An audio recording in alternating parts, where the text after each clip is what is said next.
The fucking best. He's so badass. And an awesome guy, too.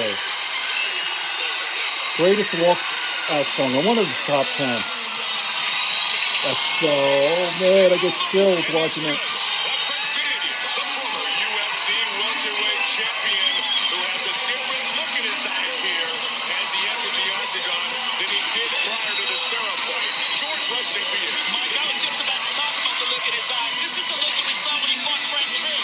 This is the look that we saw when he fought Sean Sherman. The determined, angry juggernaut George St. Pierre. The funky George St. Pierre. In his defense, going into that title defense against Matt Serra, he was having tremendous personal problems, family health issues. And you know what?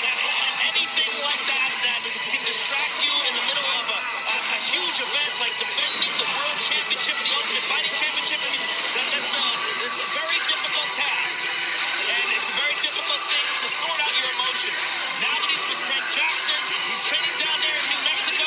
He's got a completely different camp now. When he was up in Canada, he was basically training himself.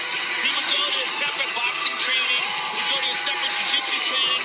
Now down at Jackson's camp in New Mexico, he's got one place where he trains with a bunch of very, very tough guys. What a handsome guy, too. My wife says he's the most handsome guy ever, right? Women love him. He basically brought himself to all these different areas to train. Look at the body. Holy shit. Look at that. He looks very focused. Look at that fucking body, man. Whoa. Eager to reclaim his spot at the top. Fucking love this guy. His new manager, Sherry Spencer. The witch doctor, Steve Friend, says that he knows George St. Pierre very well, that his mental is back. Well, we'll soon find out because he is going to take on a man who is extremely mentally strong in Josh Koscheck. And the question will be answered, I think, tonight. Does he have the mental to return to the top? Did he simply just get caught? Okay, there you go. By Matt Serra? Here we go.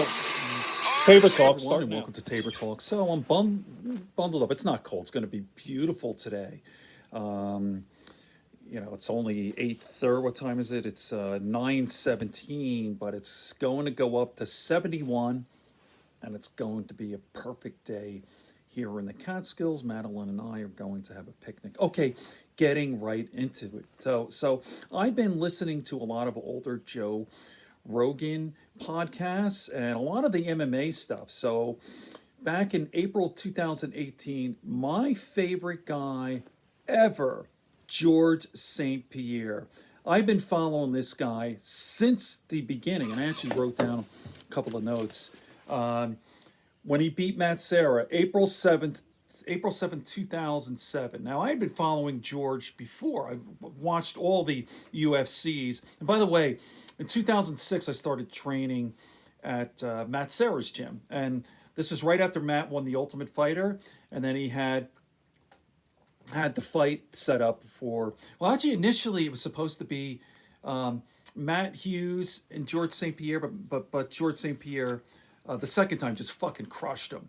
Destroyed him, and so there you go. Matt Serra to fight George St. Pierre, and then it was canceled first, then it was pushed to April 7th, 2007, and shocked the world. The biggest upset in all of UFC MMA history. And I was right there. I was talking, I wasn't there with Matt. I mean, I was one of his students at his gym.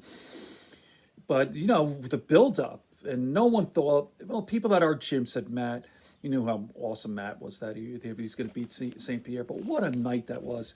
But April 7, 2007, now, I was rooting for Matt because, you know, Matt is Jim, and I love Matt, but I loved George. And even afterwards, I've been following his career so closely, even more than Matt. I don't see Matt or talk to him. Not that we were ever really that close, but I went to his gym. But I've been following very closely George St. Pierre's career. When he came back with Michael Bisping, this was back in 2018. Incredible victory. And here you go. So let me do this. I'm going to just play a little clip. And you got to love George. He's the nicest, sweetest guy. He's a savage who could knock the snot out of you. But yet he's a good person. Now here he's talking about, did you know that George St. Pierre is a paleontologist, amateur, aficionado, and also the aliens? But listen, watch this. So the circles. And then after I found out, you read a lot about that stuff, like the Sumerian text, the creation tablet, Zechariahization, and all that stuff. And I do too. I mean, I don't know if there's if there is alien, I think there would be The aliens life form. I don't know if it's intelligence. We don't have evidence for it. Right. And I think our ego as human being want us to believe that the alien came and interact with us. Yes. That's our ego. But if they're that far in advance from us and they come from a different world, maybe they don't want to interact because we have nothing to offer them. They're not going to kidnap the farmer and ask him what kind of suspension he's wearing. You know what I mean? Like they think, you know what I mean? It's But think about what you just said about paleontology. I mean, we're paying attention to stupid fucking lizards that lived 65 million years ago. It's true. I mean, don't you think they would be That's a good curious? point. This weird monkey with nuclear weapons. Okay, Yeah, but we don't. So, by the way, I do sometimes pull some clips and put it here on Tabor Talk, but really, it's the best to just listen to the whole podcast because it's out of context and all this. I know everyone does it, and it's fun and all that. But man, if you have not heard the George St. Pierre interview, he's been on Joe's show at least 3 times, 2, maybe twice, But this one, 2018, after his victory, Michael Bisping, 4,172,316 views. Look at all the comments, 9,200 comments, and it's all love. Everyone loves George. He's just the most awesome guy. Let me go back to what Matt Serra was saying. Matt Serra at the time, this is 2006, 2007, hated Matt Hughes with a passion, and it was real. All the shit talk, that Matt Serra was a master at it, and he really did not like Matt Hughes. He said he was like, reminded him of some fucking jock asshole from high school.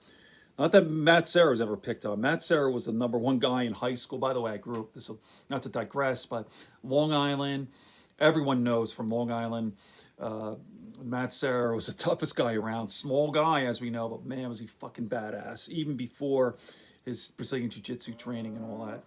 I'll do some more videos on Matt. He's an amazing man. So anyway, we were talking about George. And he goes, man, he's such a good guy, and he spent a lot of time. He goes, George is like a big little kid. Like, you gotta love him. And he goes, but man, in the cage, he is a fucking savage, the best ever, and a gentleman who doesn't do steroids.